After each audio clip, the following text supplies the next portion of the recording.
ឥណទាន Visa KB ប្រាសាទជាប័ណ្ណឥណទានផ្ដល់នូវភាពងាយស្រួលនិងបទពិសោធន៍ដ៏អស្ចារ្យលំដាប់ពិភពលោកផ្ដល់ជូនទៅកាន់អតិថិជនទាំងក្នុងនិងក្រៅប្រទេស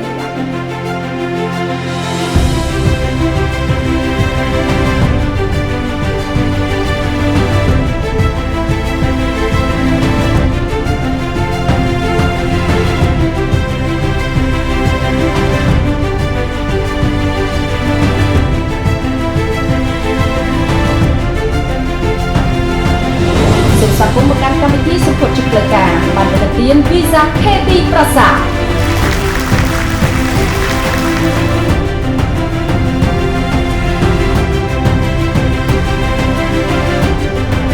ជើញលោករីវណ្ណាប្រធាននាយកប្រតិបត្តិធនាគារ KB ប្រាសាទថ្លែងសន្ទរកថាស្វាគមន៍នឹងបើកកម្មវិធីសូមគោរពអញ្ជើញខ្ញុំសូមថ្លែងអំណរគុណយ៉ាងជ្រាលជ្រៅ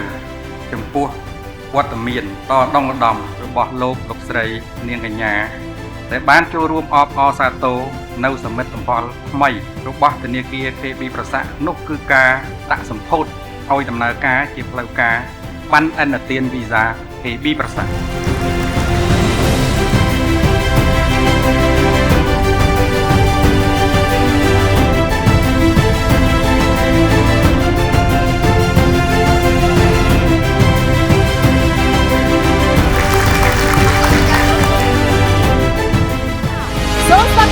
បង្ហាញរូបរាងពិតនៃប័ណ្ណឥណទាន Visa KB ប្រាសាទដោយប្រើប្រាស់ជាផ្លូវការសូមចូលរួមអបអរសាទរ